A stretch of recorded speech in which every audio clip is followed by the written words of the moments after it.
The air on my wedding day was thick with the scent of white roses and old money. Our family estate, a sprawling stone manor named Greycliff, perched on the Massachusetts coast like a stoic king watching over its domain. For as long as I could remember, Greycliff wasn't just a house, it was a testament. A monument to the Vance legacy built by my great-great-grandfather, Theodore Vance, a man who, according to family lore, had arrived in America with nothing but the coat on his back and a mind as sharp as a shard of ice. He built a shipping empire from a single, rented dinghy and in doing so, forged our family name in the crucible of American industry. I was Alara Vance, and that name meant everything to me. It meant integrity, perseverance, and a history as solid and enduring as the granite walls of our home. I was an archivist by profession, a curator of the past, and my own family's history was my most treasured collection. My reflection stared back at me from the antique silver-gilt mirror in the bridal suite. The dress, a cascade of ivory silk and delicate lace, felt less like a garment and more like an extension of the legacy itself, timeless, elegant, and heavy with expectation. My mother, who had passed away when I was a teenager, had worn a similar gown. I felt her presence in the quiet hum of the house, in the glint of the diamond earrings my father had just given Meher, something borrowed. He'd whispered, his eyes misty. My father, Alistair Vance. He was the living embodiment of the Vance name. Tall, with a shock of distinguished silver hair and eyes the color of a stormy sea. He commanded respect without ever raising his voice. He was my hero, my confidant, the keeper of the family flame. Since Mom's death, we had become an unbreakable unit, 2 points defining a straight, unwavering line of history.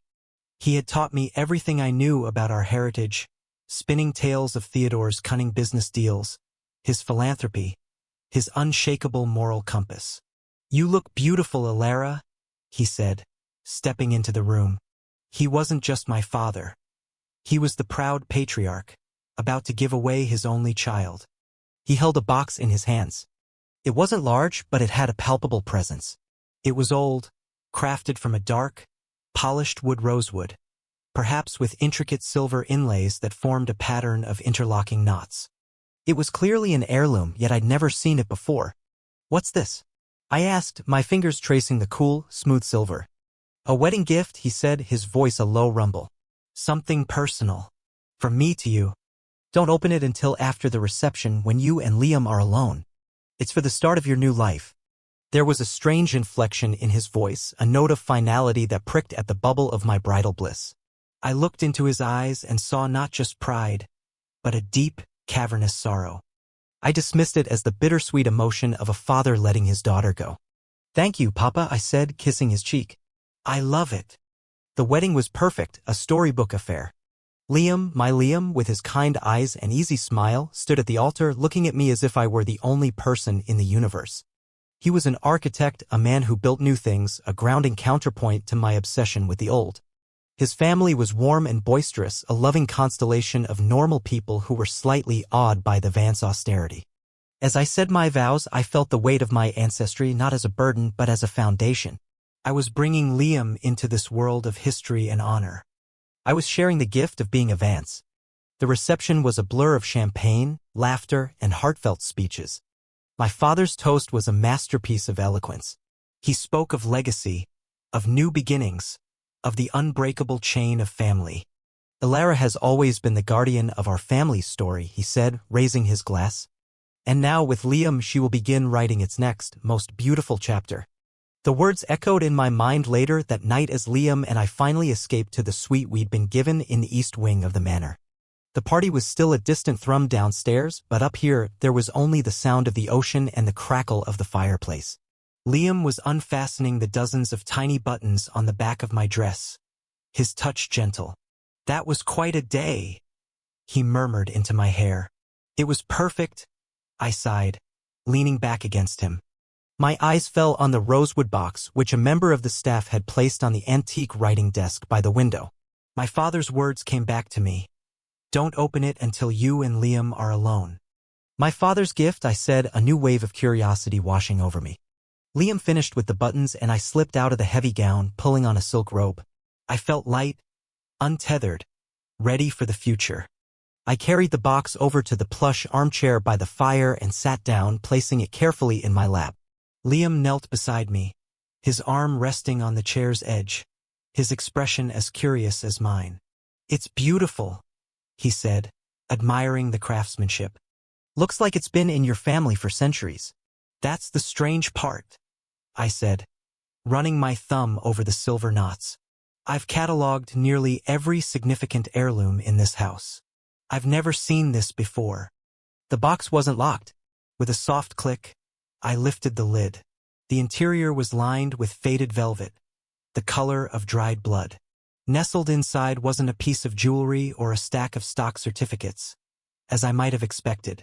It was a single leather-bound journal, its cover worn smooth with time. Beside it lay a small, tarnished silver locket, heart-shaped and unadorned, unlike the ornate Victorian pieces my family favored. I picked up the locket first. It was cold and heavy. It opened with a faint squeak of protest. Inside, there were no miniature portraits. Instead, two tiny, exquisitely folded pieces of paper were tucked into the frames. I carefully unfolded the first. It was a birth certificate, dated 1852. The name read Silas Croft. The second was a death certificate, dated 1877.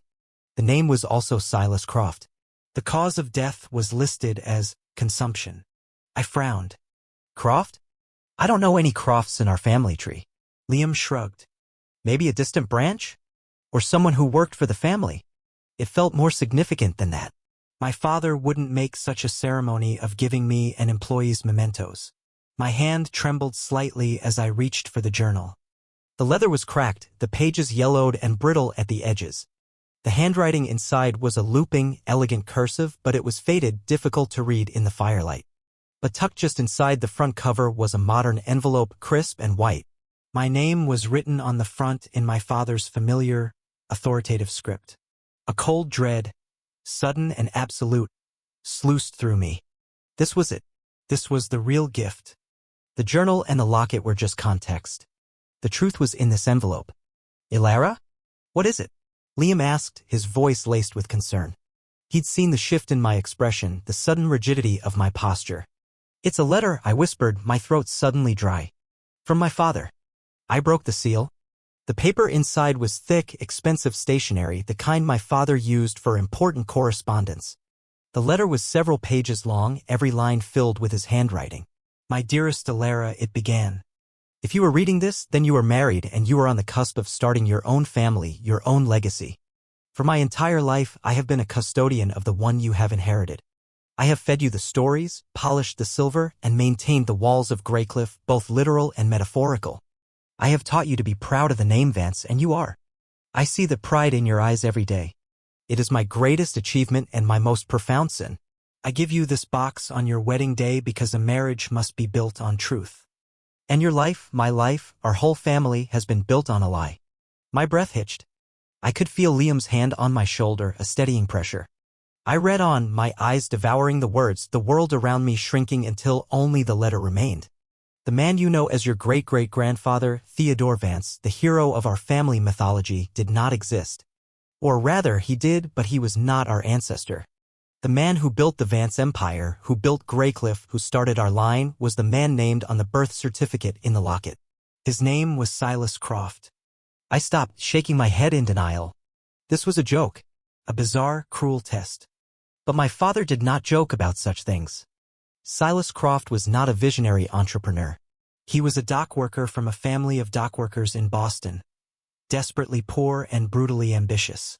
He worked on the very docks owned by the real Theodore Vance's father.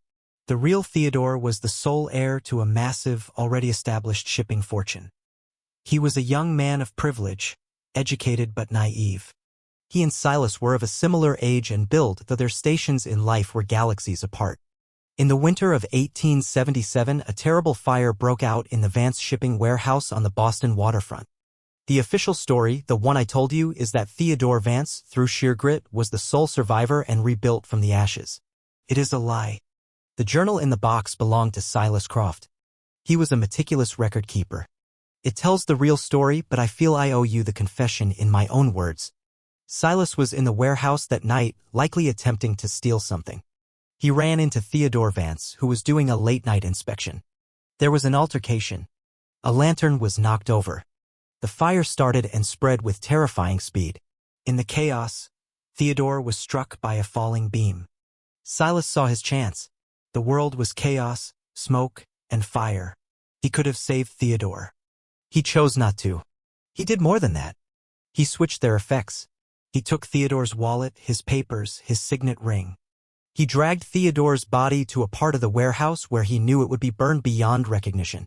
And he walked out of the fire, claiming to be the man he had left to die. He told the authorities he was Theodore Vance, a lone survivor who had lost everything. The real Theodore's family was in Europe, and news traveled slowly. By the time they learned of the tragedy, Silas had already used a portion of the Vance family's accessible capital money the real Theodore had on his person and in a local bank account to secure his position. He was clever. He played the part of the traumatized, resilient scion perfectly. The death certificate in the locket is for Silas Croft. Our ancestor faked his own death, declaring that the unidentifiable body found in the ashes was that of a poor dockworker named Silas Croft, a tragic casualty. He built our entire world on the foundation of a dead man's name and a dead man's fortune. I felt sick. The air in the room was suddenly too thin to breathe. I looked at the grand tapestries on the walls, the marble fireplace, the view of the moonlit ocean through the vast window. It was all a sham. A stage set for a play that had been running for over a century. Our name wasn't ours. Our wealth was stolen. Our legacy was a ghost story. I know what you are thinking, the letter continued. You are wondering how I know this. My father told me on his deathbed, just as his father had told him. It is the true Vance inheritance, a secret passed from father to son, a poison that taints everything it touches. We are not Vances. We are the descendants of Silas Croft. A thief and, in all likelihood, a murderer. Your mother never knew. I could not bring myself to burden her with it. I saw the pure, uncomplicated love she had for this family, for this house, and I let her keep it. It was a kindness, I told myself, but it was also a cowardice I have regretted every day since she died. I was a guardian of the lie, just like my father before me. So why tell you? And why now? Because I am old, Ilara. And I am tired of the ghosts. You are starting a new family with a good man. Your children should not be raised in the shadow of this lie. The legacy of honor and integrity that I taught you to revere, it was never real. But you, my daughter, you are. Your integrity is real. Your honor is real. Perhaps the greatest irony is that the descendants of Silas Croft have spent a century trying to live up to the name of the man he wronged. We have been philanthropists, patrons of the arts, pillars of the community, all in a desperate attempt to legitimize a stolen name, to atone for a sin that is not our own, but which we have inherited all the same. I cannot ask for your forgiveness. I have lied to you every single day of your life. Every story I told you, every moment of shared pride in our name was a part of it. The gift I give you today is a terrible one. It is the truth. It is heavy and it is ugly, but it is real. What you do with it is up to you. You can continue the lie, or you can find a way to build a future on this broken ground. I only know that I cannot let it be passed on to another generation in secret. My father's wedding gift contained a secret that shattered my belief in our family legacy. His gift destroyed everything I trusted. The final two sentences were written separately at the very bottom of the page as if he had added them later. They weren't a narrative, they were a raw, stark confession. They were the very thoughts screaming in my own head. The letter slipped from my fingers and fluttered to the floor. Liam picked it up, his face a mask of shock and concern. Ilara. My God. I couldn't speak. I stood up and walked to the window, my body moving on autopilot. I stared out at the manicured lawns, at the ancient oaks that stood like silent witnesses. The entire estate, everything I had ever known, suddenly looked different. It was no longer a monument to achievement, it was a crime scene. A gilded cage built to contain a terrible secret. My father, the man I worshipped. He wasn't the patriarch of an honorable line. He was the curator of a monstrous lie. Every bedtime story, every history lesson, every proud glance, all of it, a performance. He had looked me in the eye on this, my wedding day, and spoken of honor. A wave of nausea and fury crashed over me. I turned from the window, my vision blurring. I have to see him, I said, my voice a strangled rasp. Ilara, wait, Liam pleaded, rising to his feet. Not now. You're in shock. It's the middle of the night. I don't care, I snapped, my voice cracking. I snatched my robe tighter around me and stalked out of the room, my bare feet cold on the polished hardwood floors of the hallway. The distant music of the party felt like a mockery.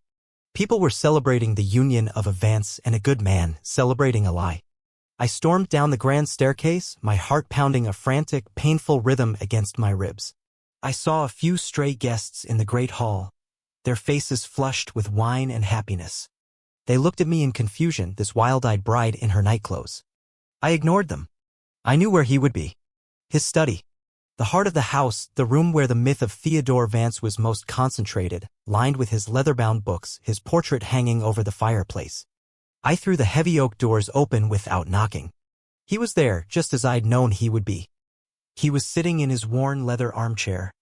Not reading, not drinking, just staring into the dying embers of the fire. He looked up as I entered, and his face was a portrait of grim resignation. He knew I would come. You? I breathed. The word filled with a venom I didn't know I possessed. How could you? He didn't flinch. He just looked at me with those sad, sea-storm eyes. I had to, Alara. The lie had to end. End? You haven't ended it, you've just passed the poison on to me. I was shouting now, my voice echoing in the cavernous room. My whole life. My entire life is a fraud. This house, our name, the very stories you raised me on. All of it. I gestured wildly at the portrait over the mantelpiece, at stern, proud face of the man they called Theodore Vance. The man who wasn't my ancestor. A man whose life was stolen. Who is that? I demanded. Just some poor man Silas Croft left to burn?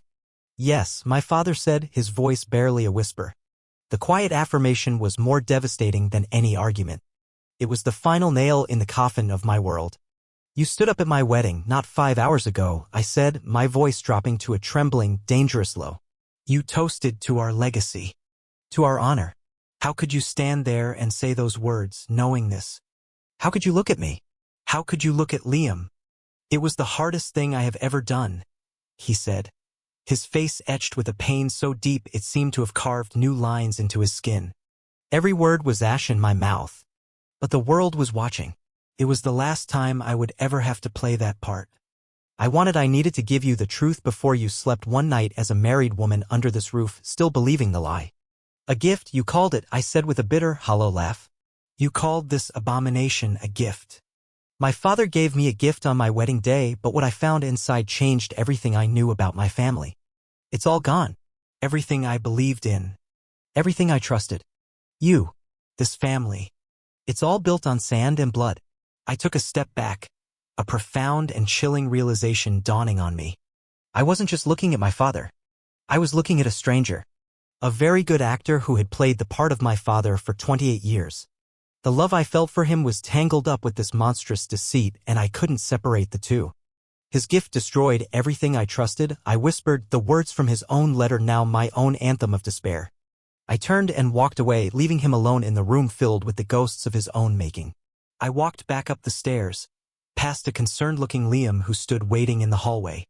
I didn't stop. I walked back into our suite and closed the door.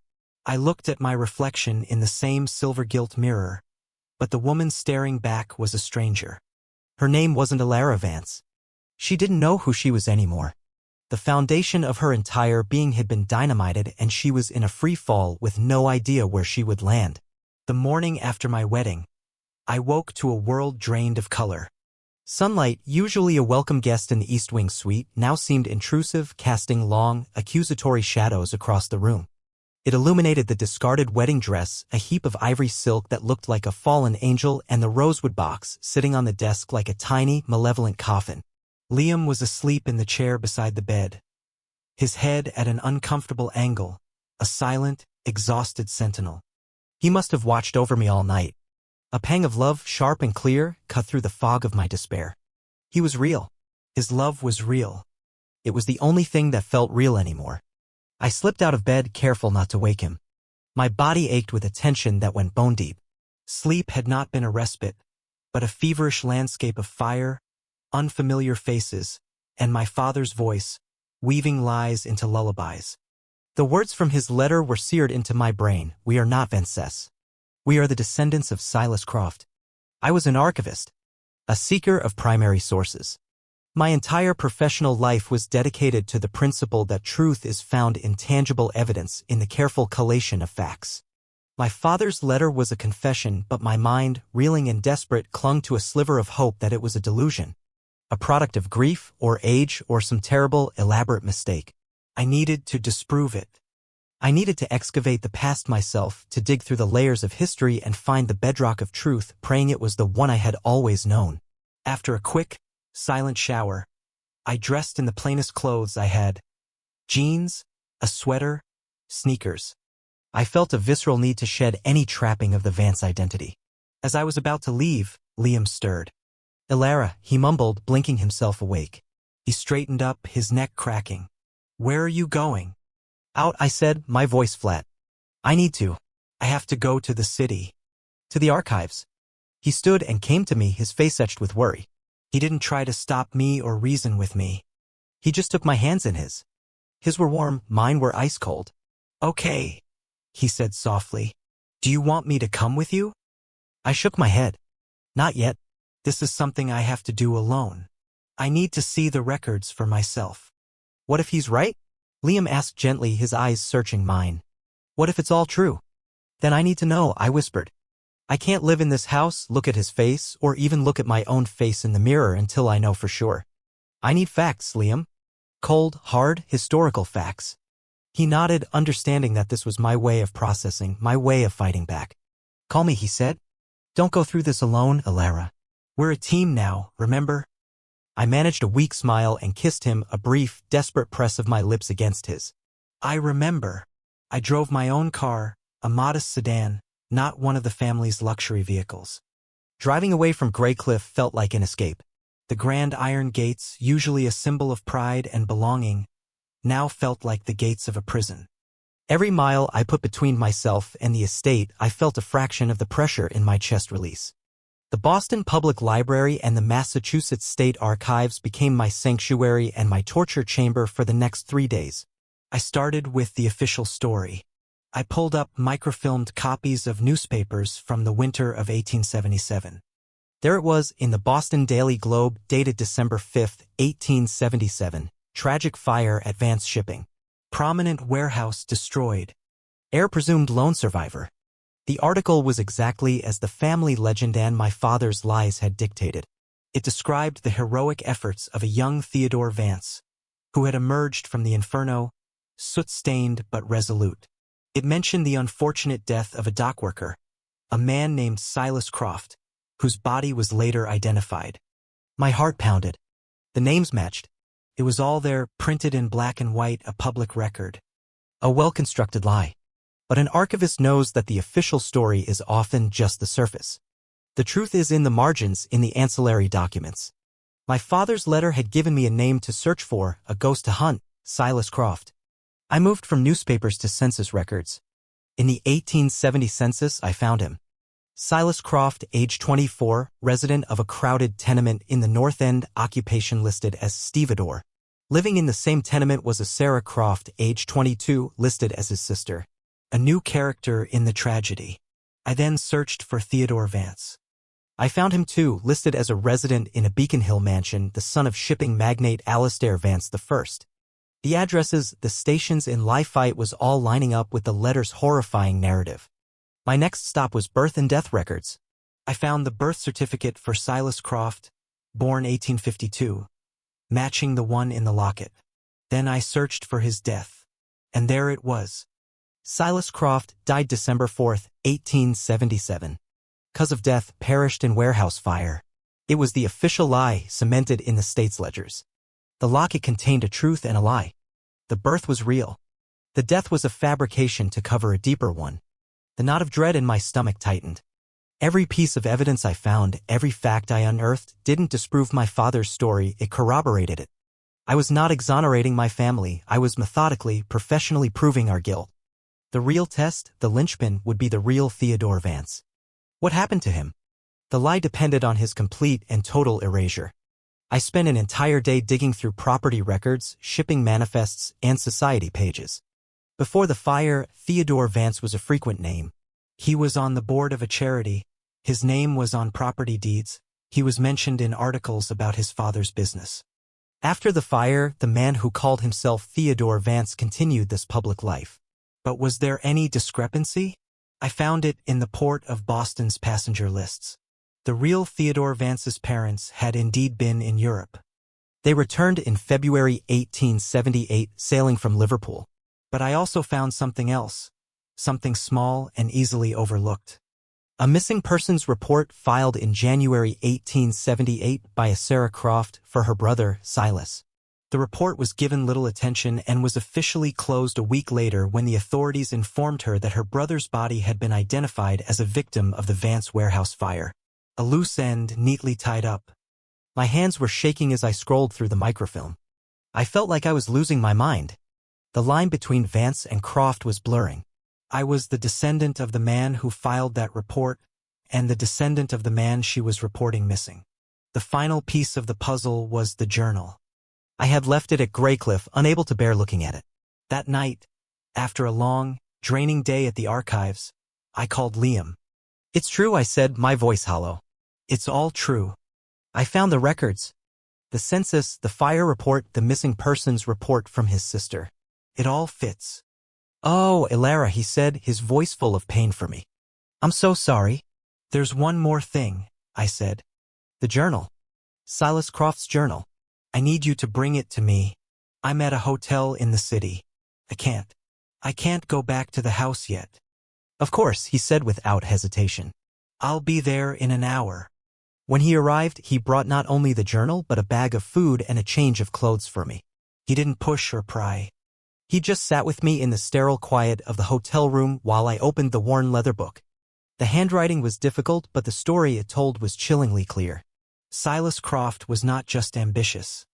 He was consumed by a venomous resentment for the wealthy elite, particularly the Vances. He saw them as soft, undeserving inheritors of a world he had to fight for every day. He wrote of watching Theodore Vance, of studying his mannerisms, of his easy grace and empty head. Then came the entry for December 4th, 1877. The ink was slightly smeared, the handwriting more frantic. "Fortune favors the bold," he wrote. "Tonight, the fates have spun a new thread for me. An opportunity." The fool came to the warehouse alone. He surprised me. We argued. He called me a thief. Me, while he has stolen the very air he breathes from the lungs of men like me. A lantern fell. Fire. So much fire. It was beautiful, like a new world being forged. He was trapped. He cried for help. I saw in his eyes the same terror I have felt every day of my life. And I felt nothing. I took his wallet, his ring, his name. I left him to the flames. The world will think Theodore Vance survived. And in a way he has. A better, stronger version. A man who deserves the name. The last pages were filled with his meticulous plans. How he would feign injury and trauma. How he would use the initial funds to secure the loyalty of key employees. How he would manage the return of Theodore's parents. It was a blueprint for the theft of a life. I closed the journal, my hands covered in the figurative dust of my family's greatest sin. There was no more doubt. No more hope for a mistake. I was the great-great-granddaughter of Silas Croft. A cold-blooded, opportunistic killer. My father's gift had not just destroyed my trust. It had annihilated my identity. My work as an archivist, my reverence for the past, now felt like a sick joke. I had been curating a lie. Polishing a crime. What do we do? I asked Liam, the question hanging in the air like smoke. He took the journal from my hands and set it aside. Then he pulled me into his arms and held me tightly. "First," he said, his voice firm, "you need to remember who you are. You are not Silas Croft. You are not your father. You are Lara, the woman I fell in love with. The kind, intelligent, passionate woman who has more integrity in her little finger than that man had in his entire body. This history does not define you. We define us." His words were a lifeline. In the wreckage of my past, he was offering me a future. But it wasn't that simple. The lie was still alive. My father was still living it. And I had to face him. Not as a hysterical, wounded daughter, but as someone who now knew the entire, ugly truth. The next day, I drove back to Graycliff. Liam came with me. As we pulled through the gates, the house no longer looked like a prison but like a mausoleum. A beautiful, grand tombstone for a man named Theodore Vance. I found my father in his study in the same chair as if he hadn't moved in days. He looked older, smaller. The weight of his confession seemed to have physically diminished him. I stood before him, Liam, a quiet, supportive presence by my side. I placed the journal on the desk between us. I read it, I said, my voice steady, cold. And I went to the archives. I corroborated everything. The sister, Sarah Croft. The census records. The faked death certificate. He nodded slowly, his eyes fixed on the journal. I knew you would. You were nothing if not thorough. I have questions, I said. Questions your letter didn't answer. Did Silas kill him? Or was it an accident he took advantage of? My father looked up, his eyes meeting mine. The journal is ambiguous. My father always believed it was murder. That Silas saw his chance and took it. He said the guilt is cleaner that way. To know we descend from a murderer is simpler than to descend from a man who was merely a coward. Did Grandpa know? Did Mom? The words were hard to get out. My father told me on his deathbed, as I told you he would. He confirmed. As for your mother, no. I never told her. She loved this family, this history, with such a pure heart. She saw only the good in our name. I couldn't tarnish that for her. It was my burden to carry, not hers. So you let her live a lie? I stated, not as an accusation, but as a fact. And you raised me in one. Yes, he said, his voice breaking. And it was wrong. I see that now. I was so afraid of losing your respect, of you looking at me the way you are looking at me right now, that I perpetuated the lie. But that fear, Elara, it's its own prison. I am giving you the key. My father gave me the secret as a burden. I am giving it to you as a choice. A choice? I asked, incredulous. What choice is there? To continue living as a fraud? To honor a name that isn't ours, bought with stolen money and a man's life? The choice, he said, leaning forward, his eyes pleading, is what you do now. The name Vance may be stolen, but the good we have done with it is not. The charities we have funded, the people we have employed, the art we have preserved. Does the poisoned root spoil the entire tree? I don't know. But you, Elara, you are not the root. You are a new branch. You and Liam. You can decide what our name or any name you choose means from this day forward. I looked at him, at this broken man who had been my hero. The anger was still there, a hot coal in my chest. But for the first time I saw beneath the light of the man trapped by it. A man who had carried a century-old secret and tried, in his own flawed way, to live honorably in its shadow. The love I had for him was still there, tangled and torn, but not extinguished. It was a more complicated, painful love now. A love built on a new, terrifyingly honest foundation. I didn't have an answer for him. I didn't know if I could forgive him. I didn't know how we could ever go back to what we were. I turned to Liam, and he took my hand, his grip firm and unwavering. He was my future. He was my truth. The house, the money, I said to my father. It's evidence. It's the fruit of the crime. I don't want it. Then don't take it, he said simply. Do with it what you feel is right. Atone for the sin if you feel you must. Create something new. The money is just paper. The legacy is just a story. You, Elara, are real. I looked around the study, at the books, the artifacts, the portrait of a stranger. For my entire life, I had been the curator of this collection. But my father was right. It was just a story. And stories can be rewritten. Liam and I left the study and walked out into the cold, clean air of the coast. We didn't look back. We wouldn't live at Greycliff. We would build our own home, our own life. We would decide together what to do about the tainted inheritance. Perhaps a foundation in the real Theodore Vance's name. A way to fund historical truth, an endowment for archivists. A way to turn the proceeds of a lie into a force for honesty. My relationship with my father was shattered, but perhaps not irreparably. It would never be the same simple, worshipful love of a daughter. It would be something far more complex, scarred and messy, but perhaps, in the end, more real. But in the rubble of that destruction, he had also, unintentionally, given me something else. Freedom. The freedom to build my own legacy, not of stone and steel and stolen names, but of truth, however painful it might be. My name was Elara, and my story was just beginning.